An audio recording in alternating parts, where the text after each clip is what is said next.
Welcome to another update from the System Shock art team, this time focused on concept art. It takes quite a bit of pre-planning to get a functional asset constructed in 3D, but it always begins with a solid concept that illustrates the architecture, mood, and function.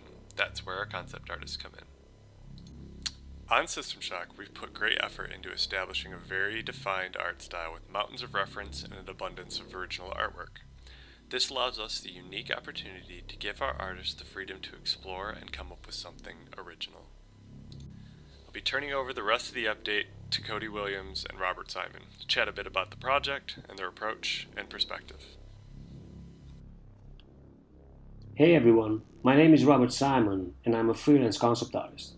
I just wanted to show you a quick insight into my personal process. I have two working styles. When it comes to fantasy work, or mostly organic shapes, I usually paint directly in Photoshop. And whenever I can, or the project permits it, I work traditionally as well. However, when it comes to sci-fi projects like System Shock, which involves a lot of hard surfaces and architectural elements, I introduce a 3D software into my pipeline.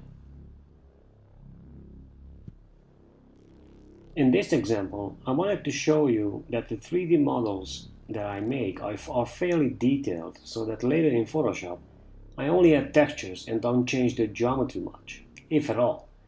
This 3D approach works really well for System Shock because we can pre-visualize entire level sections this way. So, in short, there won't be any major discrepancies between the concept and the final in-game asset. This saves us a lot of time as well. All the props that populate this space are fully fleshed out in the concept phase. And since that's the case, we usually require only one detail painting per area, like this one. We don't need detailed orographic views anymore, because the 3D artists are able to use this 3D sketch directly. An important aspect about the development of Shock is asset modularity.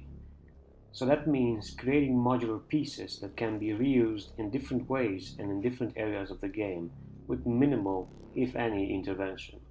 This in itself is a fun challenge because it makes you think more creatively and more organized. The original System Shock was full of innovative gameplay ideas, but in terms of its graphics, it was very much limited by the computing power of the time. In other words, the developers had to use a handful of polygons to their full potential. So they ended up with these really creative levels and architecture, which became synonymous with the game. For this to still feel like System Shock, we took a similar approach. We tried to achieve more with less. So that means simpler but interesting dominant geometry, but with pockets of concentrated detail to sustain it. The retro cyberpunk aspect of the game gives us a lot of creative freedom. We can be playful with the lighting, the world design, but all this grounded in reality. Our current style takes cues from the original game and from 90s technology, all these mixed with current gen tech. The world of System Shock has to look functional to be believable, yet very much stylized. My name is Cody Williams. I am a concept artist, and I'm going to show you one of the areas of Citadel Station I was responsible for concepting. My job is to create visuals of environments throughout Citadel Station that reflect the art direction and hopefully breathe some life into the spaces that we're creating. Often I'm provided with a brief, and that includes specifics from the designers with key elements necessary for the level and things that should be respected in terms of the universe of System Shock. As is the case with the piece I'll be talking about, I may also receive screenshots of Graybox 3D models, and those are provided by the level design team. So these are some of the constraints that I work within, and along with my design process, feedback and input from our art director Kevin Manning, and input from Robert Simon and the rest of the team. The goal is to step into the corridors and the spaces of Citadel Station and bring it to life. Okay, so here we are in a portion of the station that we call Ratworks. Take a look at the overall layout of the space. Look closely and you may recognize a very similar level design from the original game.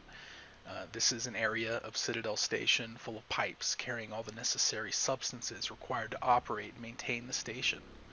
Reliability is a word that comes to mind, given the importance of the resources being transferred throughout the station.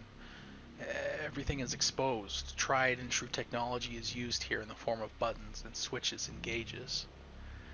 It's a noticeably analog interface tied into the digital nervous system of the ship. This is an example of the functional design approach we are taking as we reimagine the different levels of Citadel Station. Part of my process is to imagine what it's like to be there. This is an area of the station where precious resources would not be expended to maintain a perfect temperate climate zone. It's not required. So I imagine it's a bit hot and humid with condensate buildup, creaks and groans from the pipes. Every effort is made to capture machinations like these and communicate it in the texture and the lighting and the mood of a key image like this. Time is another consideration we think about while creating these spaces. As we all know, even with best laid plans, things can go awry. And we want to reflect that in the station environment design as well. So in the case of Ratworks, we see exposed cable couplings, modifications to the original design of the space.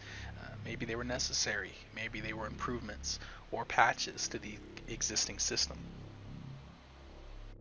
The great thing about the key art image you just saw is that it solves so much of what we're after in the concepting stage in one image. Complemented by our use of 3D, we're able to efficiently deliver a lot of good quality information into the production pipeline, and most of the time that's all we need. Sometimes while discussing the environments, or if I have a question or an issue needs to be resolved, sketches like the ones you see now are a good approach.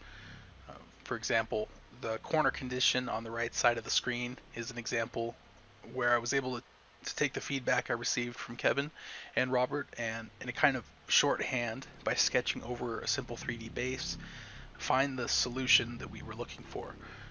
I took a portion of Robert's model, a portion of mine, mixed them up, and sketched over the top. So here we're able to quickly focus on the shape language of a specific area if we need to. Sometimes we have spaces that we want to take a closer look at specifically. This is an example of that, where we have pulled the roof off of a area of the level to take a look at how the floor is going to work and how that relates to actionable items of the space. We have the lever that's going to operate the bridge. We have a look at an option for door design, and then a first look at telescopic bridges and what we are experimenting with there. Thanks for taking the time to meet our concept team and your continued support. We look forward to putting more videos together in the coming months.